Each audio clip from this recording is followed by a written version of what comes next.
ஐயா விஷயம் தெரியுமா உங்களுக்கு? என்ன? நம்ம பெருமாள் மக இருக்கால, பெருமாள் மக அவன் என்ன காரியம் பண்ணா தெரியுமா? யா என்ன காரியம் பண்ணா தெரியுமா? என்ன காரியம்டா? ஏய் என்ன காரியம்டா சொல்றான்? அதான்யா இந்த பிள்ளை என்ன பண்ணிருக்கா, அந்த நம்ம பண்ணையார் மகன் இருக்கான்ல அவனை கூட்டிட்டு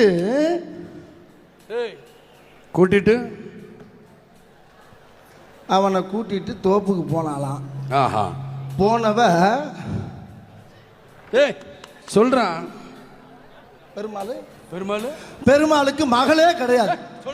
பின்ன என்னையா மனுஷன் பெரிய மனுஷன் செய்யற வேலையாது? என்னடா ஏயா ஒரு தோளக ஒரு விஷயம் செய்தியை சொல்ல வந்தோம்னா தோலை இங்கே தூக்கி காட்டுறீங்க, இங்கே ஓடுறீங்க, அங்கே காட்டினா இங்கே ஓடுறீங்க, இங்கே காட்டினா இங்கே ஓடுறீங்க. இது ஒரு பெரிய மனுஷன் செய்யற வேலையா? ஏயா மனுஷனை கிறுக்கு பிடிக்கிறீங்களா? நியாயமாயாது? சரிடா. பெருமாள் மகளுக்கு பெருமாளே கிடையாது, அப்புறம் எங்கிட்ட மகன் இருப்பா? எனக்கு நிறைய வேலை இருக்கு, நான் வர்றேன்.